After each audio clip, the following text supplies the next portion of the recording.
കന്നിരാശിയിൽ ഉൾപ്പെട്ടു വരുന്ന ഉത്രം, അത്തം, ചിത്തിര ഈ നക്ഷത്രക്കാരുടെ വർഷഫലം എങ്ങനെയാണെന്ന് നോക്കാം. ഈശ്വര അനുഗ്രഹം കൊണ്ട് അപ്രതീക്ഷിതമായ ഭാഗ്യങ്ങൾ ജീവിതത്തിൽ വന്നു ചേരുന്ന ഒരു വർഷം തന്നെയായിരിക്കും. നിങ്ങൾക്ക് പ്രതീക്ഷിക്കാതെ ഇരിക്കുന്ന സമയത്താണ് നിങ്ങൾക്ക് സ്വപ്നം പോലും കാണാൻ പറ്റാത്ത രീതിയിലുള്ള നേട്ടങ്ങളും അംഗീകാരങ്ങളും ഭാഗ്യങ്ങളും സാമ്പത്തിക നേട്ടങ്ങളും വന്നു ചേരുന്നത്. ധനപരമായ കാര്യങ്ങളിൽ വളരെ ശ്രദ്ധയോടുകൂടി കൈകാര്യം ചെയ്തു കഴിഞ്ഞാൽ നല്ല രീതിയിലുള്ള ഒരു സാമ്പത്തിക ഭദ്രത ഈ ഒരു വർഷം നിങ്ങൾക്ക് സേവ് ചെയ്യുവാൻ, അല്ലെങ്കിൽ അത് നിങ്ങളുടെ കയ്യിൽ സംരക്ഷിച്ചു വയ്ക്കുവാൻ നിങ്ങൾക്ക് കഴിയും.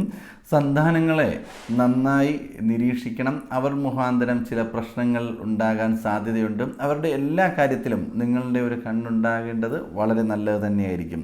ഉദ്യോഗസ്ഥർക്ക് നല്ല സമയം തന്നെയാണ്. അവർക്ക് നേട്ടങ്ങൾ ഉണ്ടാകാൻ സാധ്യതയുണ്ട്. വിവാഹം നടക്കാതെ തടസ്സപ്പെട്ടിരിക്കുന്ന വ്യക്തികളാണ് നിങ്ങൾ എന്നുണ്ടെങ്കിൽ ഒരു ചെറിയൊരു മാറ്റമെല്ലാം ഈ ഒരു സമയത്ത് കാണുന്നുണ്ട്. ദമ്പതികൾ തമ്മിൽ അഭിപ്രായ വ്യത്യാസം ഉണ്ടാകാൻ സാധ്യത വളരെ കൂടുതലായി കാണുന്നുണ്ട്. അവർക്ക് ഈ ഒരു ഇത് തന്നെ, അതായത് കുടുംബജീവിതത്തിൽ തന്നെ ചെറിയ ചെറിയ പ്രശ്നങ്ങൾ അതിനെ വലുതാക്കി ചിത്രീകരിച്ച് പ്രശ്നങ്ങളിലോട്ട് പോകാൻ സാധ്യതയുണ്ട്. ശ്രദ്ധിക്കുക, സൂക്ഷിച്ച് എല്ലാ കാര്യവും കൈകാര്യം ചെയ്തു കഴിഞ്ഞാൽ വളരെ നല്ല രീതിയിൽ ഈ ഒരു വർഷക്കാലഘട്ടം മുന്നോട്ട് കൊണ്ടുപോകാൻ സാധിക്കും.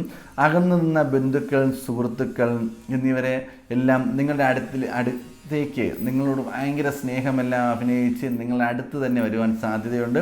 സൂക്ഷിക്കുക, വളരെ സൂക്ഷിച്ച് വേണം അവരോട് ഓരോ കാര്യങ്ങൾ പറയുകയും അവരുമായി സൗഹൃദത്തിലോട്ട് വീണ്ടും ഇടപെടുകയും ചെയ്യുന്നത്. പ്രണയത്തിൽ ചതി വരാൻ സാധ്യത വളരെ കൂടുതലാണ്. പ്രണയിക്കുന്നവർ സൂക്ഷിക്കുക, ജാഗ്രത പാലിക്കുക. നിങ്ങളെ പറ്റിക്കപ്പെടുവാനും നിങ്ങൾ ചതിയിലകപ്പെടുവാനും സാധ്യത വളരെ കൂടുതലായി കാണുന്ന ഒരു വർഷം തന്നെയാണ്. അങ്ങനെ ഉള്ള വ്യക്തികളാണ് നിങ്ങളെന്നുണ്ടെങ്കിൽ വളരെ സൂക്ഷിച്ച് മുന്നോട്ട് പോവുക. വിവാഹബന്ധം വേർപെട്ട് കഴിഞ്ഞ യുവതികൾക്ക് അപ്രതീക്ഷിതമായ പുതിയ ജീവിത പങ്കാളി, അതായത് നിങ്ങൾ ഒരു വിവാഹം കഴിച്ചു, അതെന്തെങ്കിലും ബുദ്ധിമുട്ടായി പിരിഞ്ഞ് താമസിക്കുകയാണ്, അല്ലെങ്കിൽ ഡൈവേഴ്സൊക്കെ ആയെന്നുണ്ടെങ്കിൽ നിങ്ങൾ പ്രതീക്ഷിക്കാതെ തന്നെ നിങ്ങളുടെ, അതായത് ഇപ്പോൾ സ്ത്രീയായാലും ശരി പുരുഷനായാലും ശരി ഈ രാശിയിൽപ്പെട്ടവർക്ക് അങ്ങനെ ഒരു വിവാഹ യോഗമെല്ലാം കാണുന്ന, അല്ലെങ്കിൽ അതിലോട്ട് പോകാനുള്ളൊരു സാധ്യതയെല്ലാം കാണുന്ന ഒരു വർഷം തന്നെയായിരിക്കും. അങ്ങനെയുള്ളൊരു നല്ലൊരു ജീവിതം ലഭിക്കുവാൻ ഈ ഒരു വർഷം സാധ്യത കൂടുതലായി കാണുന്നുണ്ട്. ബിസിനസ്സിൽ നല്ലൊരു നേട്ടമെല്ലാം കാണുന്നുണ്ട്.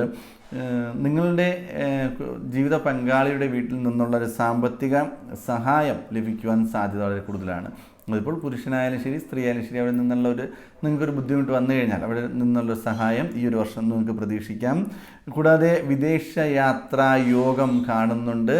നിങ്ങൾ പുറത്തോട്ട് പോകാൻ ആഗ്രഹിക്കുന്നു എന്നുണ്ടെങ്കിൽ ഭഗവാനെ പ്രാർത്ഥിച്ചുകൊണ്ട് ആത്മാർത്ഥമായി ഇറങ്ങിക്കഴിഞ്ഞാൽ അവിടെ പോകുവാനും സമ്പാദിക്കുവാനും അല്ലെങ്കിൽ അവിടെ വിദ്യാഭ്യാസം നടത്തുവാനും വിജയിക്കുവാനും സാധിക്കുന്ന ഒരു വർഷം തന്നെയായിരിക്കും. ഈ ഒരു വർഷത്തിൽ നിങ്ങൾ ഭദ്രകാളി ദേവിയോ അല്ലെങ്കിൽ ദുർഗാദേവിയോ ചാമുണ്ടീശ്വരി, അതായത് രൗദ്രദേവതകളായ ദേവിമാരെ പ്രാർത്ഥിക്കുകയും പൂജിക്കുകയും ചെയ്ത് മുന്നോട്ട് പോയി കഴിഞ്ഞാൽ നിങ്ങൾക്കുണ്ടാകുന്ന തടസ്സങ്ങളെല്ലാം മാറി ജീവിതത്തിൽ വിജയത്തിൽ എത്തിച്ചേരുവാൻ സാധിക്കും.